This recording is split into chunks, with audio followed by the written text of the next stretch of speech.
Hey, welcome back everybody. Today we're going to start looking at some of the tools that we use to prep our brass and make it as consistent as we possibly can.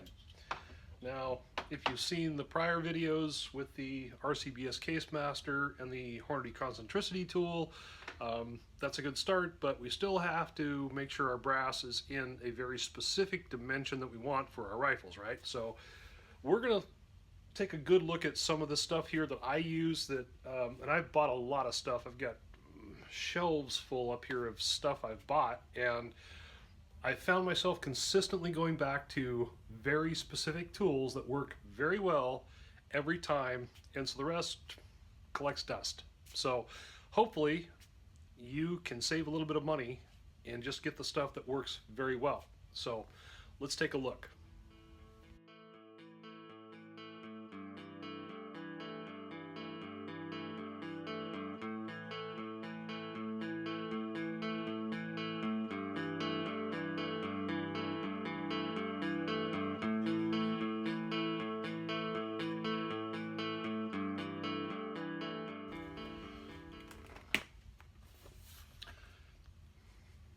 More amazing art. Okay, so I think first thing, it's important to understand why. Uh, Once you know why, this will all make a little bit more sense. So we have some different things here, and one thing is the case overall length. And we want to trim from the top of the case on the neck here down to the head, right? So essentially, we are trimming from this point here down to this point here. Now, depending on what your case is, they're all different, right? And this number here, I gracefully pulled that out of my butt. I don't even know if that's real, but it is what it is.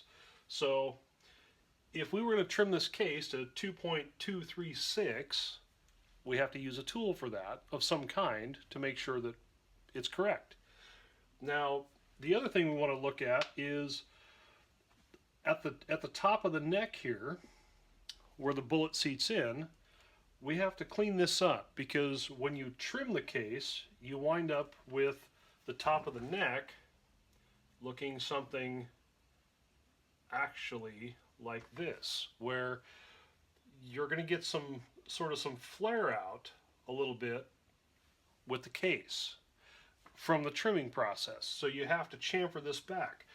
The chamfering is going to look a lot like this here, and we kind of want to make those the top of the case neck here just kind of come up real nice into a point, so you don't have, as you're seating your bullet in here, so if the bullet's coming down, you don't have a hang up here on the edge.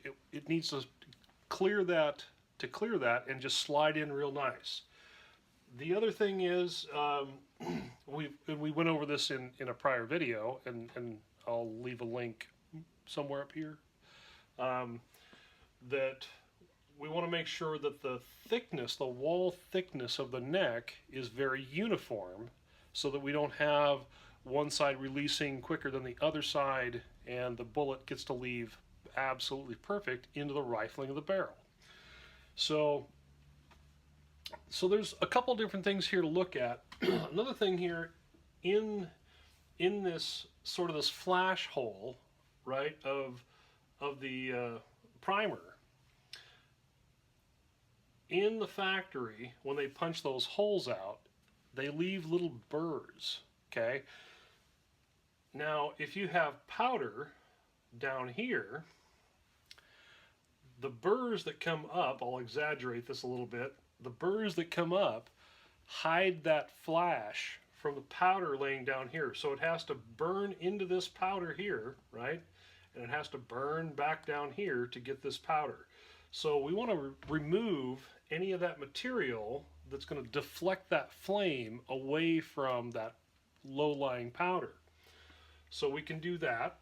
And the other thing is the primer pocket itself, okay?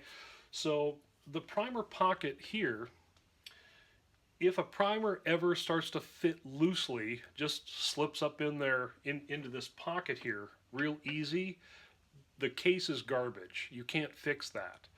But what we want to make sure is the depth of that primer pocket is very consistent across the lot of of brass, whether you bought 50 or 500, that each primer pocket depth is the same and very consistent. So we're going to trim this in here so that it's very uniform, and that will give a very consistent burn up through the fire hole here, through the flash hole, up into your powder, ejecting the bullet from the case. So it's really not that hard. You just have to sort of, I guess, do a little research, and don't just watch my video. I'm sure there's 100 of them out there. Watch a lot of this stuff so that you start to understand the concepts of it, and how all this affects bullet flight. So let me get rid of my amazing art here, and we'll take a look at the tools, because that's probably more interesting than my amazing art. All right, so here is a very disorganized array of tools. So let's take a look at this here first. We're going to look at this is made by Lyman. This is a Lyman primer pocket uniformer. And what this does is this is going to cut the depth of the primer pocket, and it'll cut it right up to the shoulder here. So all you have to do, now this is a once fired brass. You can do, I would highly recommend you just do this with new brass. All you do, just shove this thing in here until it stops cutting, and that shoulder, this black shoulder here, just rides up against the head of the case. And you'll see that's very nice, clean, and shiny, looking good, right? The next thing you want to do is, let's just assume this is a new case of brass. This here, now this has the adjustable collar on it, and you can slide this up and down based on your case. You know, maybe you're shooting a 308, 243, 7mm, whatever. You can just simply adjust this to where everything that you do is very uniform. And what this does, this very tip here goes through the flash hole, and this wider piece here deburrs the inside of it. See, if you, and unfortunately, never going to be able to see this, but down inside there, if you look through that flash hole, inside when they punch that out, you get these burrs, and you want to get rid of those. So all you do is slide this in there, and you can see that drill bit in there, basically, turning around, and get the light just right. Anyways, so what you do is you just spin that around, and you'll feel it. It'll cut the burrs right off of there. And so that really cleans that up inside there real nice, and so you're going to get a very consistent burn out of this. So the next thing we're going to do is trim the case. So you can get all kinds of different stuff. You get these little pieces here, shell holders, and they go on this bit here. And all they do is just clamp your case down. So this happens to be a number 2, and they're marked right here. Hard to see that, but number 2. So that just locks that in place.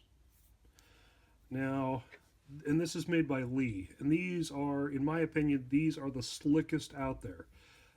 This is a set length. This is your cutting carbide bit here. Slide this in and push it down. Now, this piece right here bottoms out down here, so you can only cut to that length, period. That's been cut now. So here's the next very simple step. This is a Lyman tool here, and it's a case trimming tool. This is chamfered to, or designed to cut the chamfer for low drag bullets, such as burgers or Hornadies. And all you do, and do not put very much pressure on this, I mean, just almost none. This thing cuts brass like butter. All you do is just spin it around in there a little bit and just cut a real nice chamfered edge. And then you take the outside and cut off the outside just a little bit. And you'll want to do this every time you reload. You don't have to take much. All you're doing is getting rid of the burrs and giving it a real nice face inside there and outside here so it's not hanging up in your chamber, things like that. So now that that's been done, let's take a look at some of this other stuff we do have here. So real quick, this happens to be just the tool for doing the inside, which is very cool, and I have used it, but it doesn't do the outside. So I prefer this tool because it also does the outside of it. Now, when you buy this tool, it's going to come with some other little inserts here, right? And these are excellent for just cleaning primer pockets and helping to sort of uniform them. They're very slick tools. And how this works is this thing here, it just unscrews, real simple,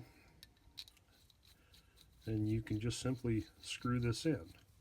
Now, to retain all those tools, they just go inside here. Put all that stuff right inside, so you're not losing all your stuff. And you can take this here, whoops, if you don't drop it, and just clean this out. So, so this isn't necessarily uniforming it, it's just cleaning it. But either way, it works very well. So I would highly recommend this tool, this Lyman case prep tool here. It's really cool. I like it a lot. I use it, well, actually it's my go-to tool. This is what I use all the time. And I really like the Lyman products. All of them are very good. Now, when it comes to trimming the cases, you can buy the big setups where you have to chuck them up and spin them with a drill and all kinds of crazy stuff. But for me, this is so simple, just to zip, done, on to the next case. So anyways, that's the basics for your real basic brass prep. Okay, so there you have some real basic case prep tools with the Lyman and the Lee and things like that'll get you really started on a real good path to prepping that brass up. And I'm not knocking the other tools. I'm really not. They're good tools. I've used them. I own some. They're up there. But these are the ones that I consistently go after after time. And they are, one of the biggest things is they're quick, they're easy, they're accurate, and they work.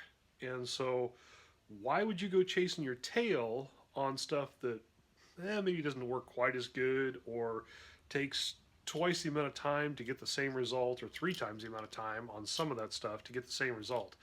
Um, I don't know. I mean, it's up to you. If you want a big fancy machine that you hook your drill up to, and I've even seen people turning cases on massive lathes. It's okay, but not for me. But and maybe not for you. Maybe it is for you. Okay, I might laugh if you chuck your case up on a lathe and mill it down. I probably will. But either way, um, these tools, they're good tools, they're quality tools, they're not that expensive, less than $100 right here, and it's a good deal. So uh, I'll put some links down below, places that you can buy these. If the affiliate links and stuff that helps support the channel, so it doesn't cost you an extra penny. So if you use those, that'd be cool. helps support us. So, anyways, I hope you enjoyed it, and love the feedback and the comments. They've been great. I really appreciate it, and the likes, the subs, those of you that have subscribed, and hopefully some more in the future. It's my hobby. It's what I really like to do. So, the camaraderie is great. I really appreciate it. So, anyways, on to the next video. Next step is looking at some measuring tools. And so we'll take a look at those next. So stay tuned, folks, and thanks again.